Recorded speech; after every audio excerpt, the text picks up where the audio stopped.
I'm talking with the Chief Minister. You're talking about international development funds at the minute. Is this free money that's suddenly become available for people to go for?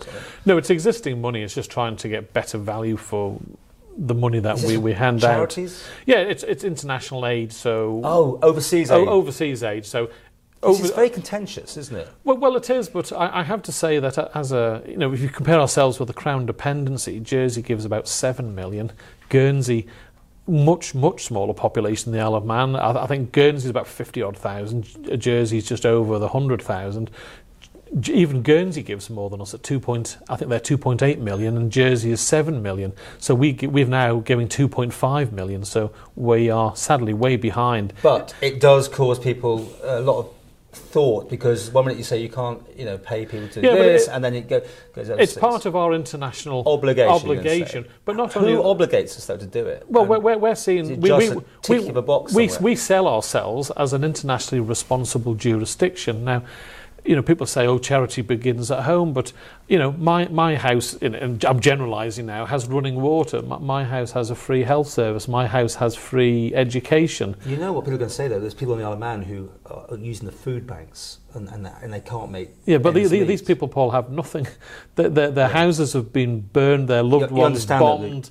I do get that, but, these people, our poor are sort of, I would say, are light years better off. These people have nothing, Paul. They've been forced to flee their homes. They're carrying water on their heads How for to get results half a day. As well, because throwing money at something and it still goes on. Well, no, we look at we built schools in Nepal under the last tranche of money. We built sand dams for.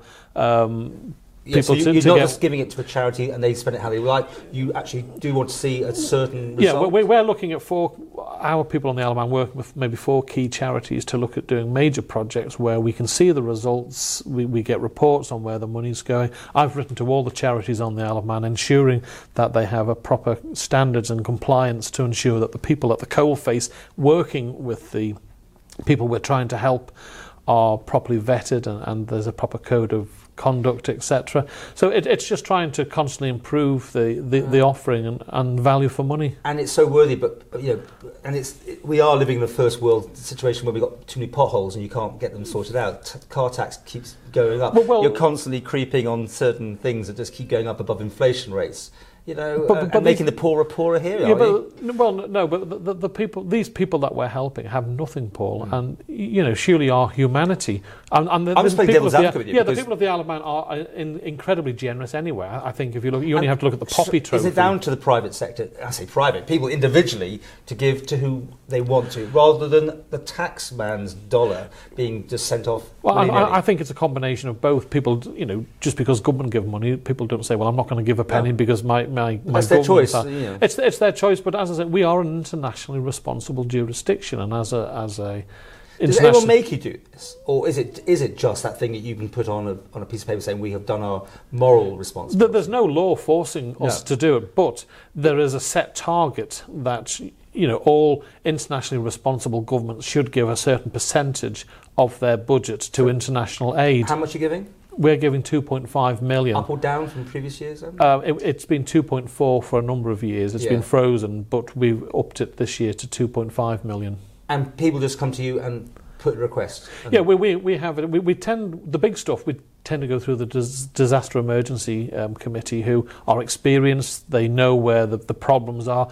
We're too small to employ people to go out and check for themselves, so we'd spend all our money just on admin. So to get as much bang for your buck, we tend to go through the Disaster Emergency Committee. What percentage of our national product is this? Well, we spend £1 billion a year, so roughly.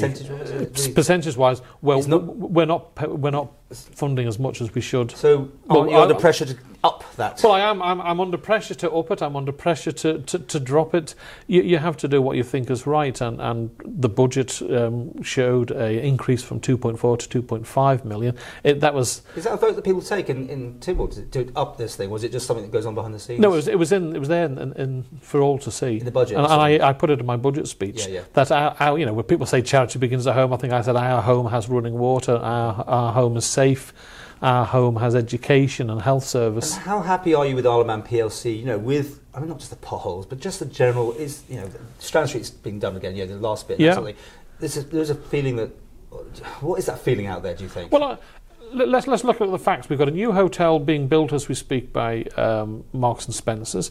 We've agreed a £25 million project on Lord Street, which will give us 7 multiplex cinema, car parking, multi-story. It will happen, yeah. Okay, really? Yeah. Because I've seen these things before. Well, I think we've all sat through these before. But I've known this has been worked on for over a year. But I held off from telling the press because I wanted to make sure. You were so close to telling me a few months ago before I was not here. Anyway.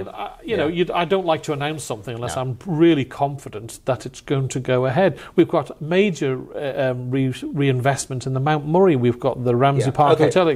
What about? We talk about investment. What about your views on the deep water thing, to have these big cruise lines in? Because it's now suddenly become what seemed like a very good idea. Suddenly other people are saying it's not the best way of going about it. What do you think?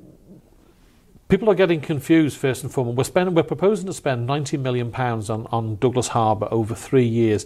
Only 11 million of that is on extending the Victoria Pier for a deep water berth for some of the bigger cruise ships.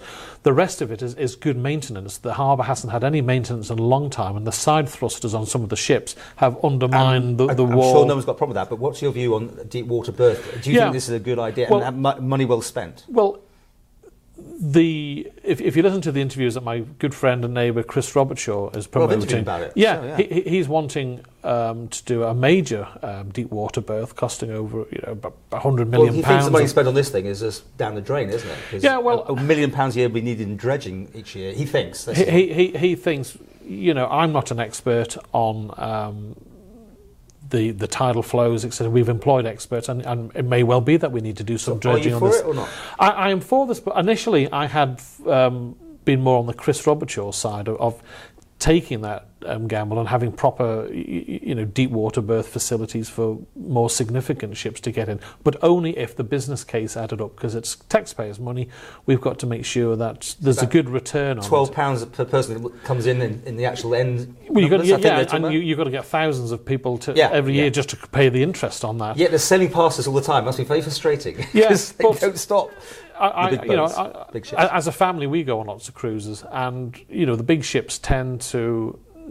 Yes, they've got the big numbers, but they don't tend to spend so much. So the smaller ships tend, Yeah, but you also know about tendering then. If you no one wants to get off. It's definitely an extra. If it's a tender, you don't get off. And a rough day, you're not even going to have it. And that's why we're dipping our toe in the. Instead of going for the really big project, we're going for this extension, where 75% of all the ships. Say dipping your toe in the water. I thought that was very apt. But if it works, Paul, 5 years' time, if we've got proper data that supports the building of a deep water berth, because it's good for the island's economy. When will that happen then? Do you think it's going to happen? In your tenure? Not in my tenure, no. But it's that long.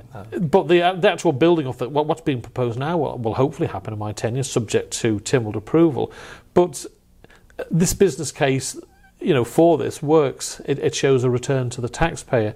The much bigger project, which Chris Robertshaw wanted, the business case didn't stack up, and I didn't want to be known to build a white elephant, which you could spend 100 million on a project, and I'm not saying have tumbleweed blowing across it, but to have it sitting there for occasional use.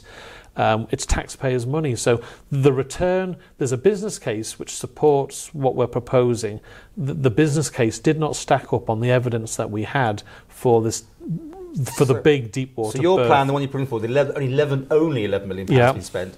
We'll get some ships in there, the bigger ones, and it won't be dredging. It'll get 75% of the smaller ships that currently come to us, but it won't get the big 3,500 ships in. But if the evidence shows that this is incredibly successful and it's overutilised, then obviously you've got the business case to go back and say, right, we've done this, now we can go for the bigger one with a proper business case that shows that the capital employed is good value for the taxpayer of the Isle of Man. Are you confident in getting it through? Will it go through? I would hope it's gone through. Obviously, the Department of Infrastructure and all the politicians have already debated this and support it. It's gone through the Department of Enterprise, where the backbenchers and the Minister have discussed this. So I would hope it gets through, but I never prejudge Tynwald. It's Tynwald's vote.